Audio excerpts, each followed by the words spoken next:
ఈ కమలాపూర్ నియోజకవర్గంలో అది హుజురాబాద్ నియోజకవర్గం కావచ్చు. అనేక మంది ఇక్కడ ఉన్నారు.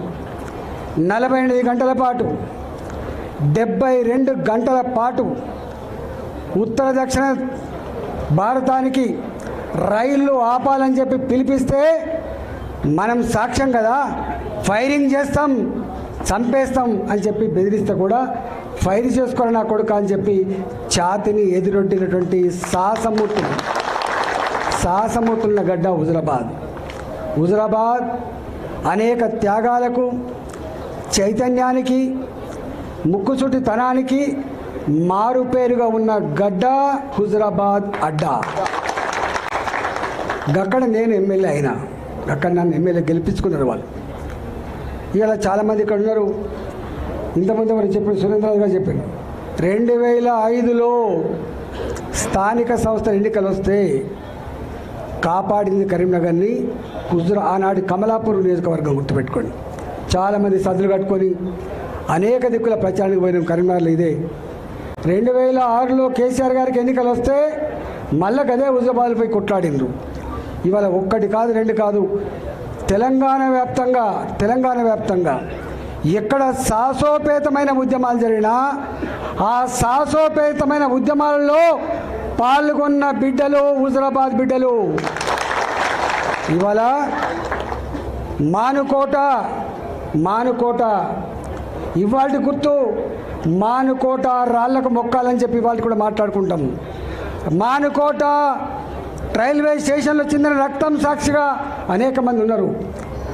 మానుకోటలో ఒక 200 మందో 300 మందో ఉద్యమానికి బయలుదేరితే అలా 150 మంది హుజురాబాద్ బిడ్డలు ఉన్నమాట వాస్తవం. సాయంత్రం పూట నేనే మాట్లాడినా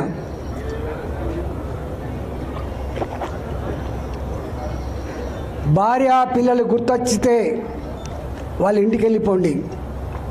భార్య పిల్లల కంటే కూడా తెలంగాణ ఉద్యమం ముఖ్యం అనుకుంటే ఇక్కడ ఉండిపోండి అని చెప్పిన నేను. 150 మంది పోతే 70-80 మంది మాత్రమే నాతో మిగిలిండ్రు. ఆ మిగిలిన దాంట్లో అనేక మంది ఉన్నారు. అందులో ఒక బిడ్డ ఇక్కడ శ్యామ్ మా జడ్పీటీసీ ఆయన ఆ రోజు తుపాకీ తూటాలు వెళ్తే ఒక రబ్బర్ బుల్లెట్ ఆయన తోడ తగిలింది.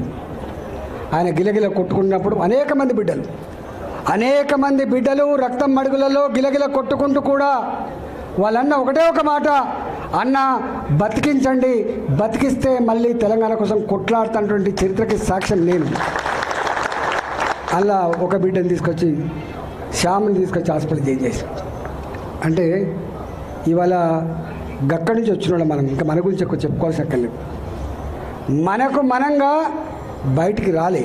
చాలామంది అనుకుంటారు మనంగా బయటికి రాలే. అనేక రకాల అవమానాలు ఉంటాయి. అవమానాలు బయటకు వచ్చేటి ఉంటాయి, అవమానాలు దిగుమింగుకునేటివి ఉంటాయి. దిగమింగుకుంటాం, తెలంగాణ ప్రజల కోసం దిగమింగుకుంటాం.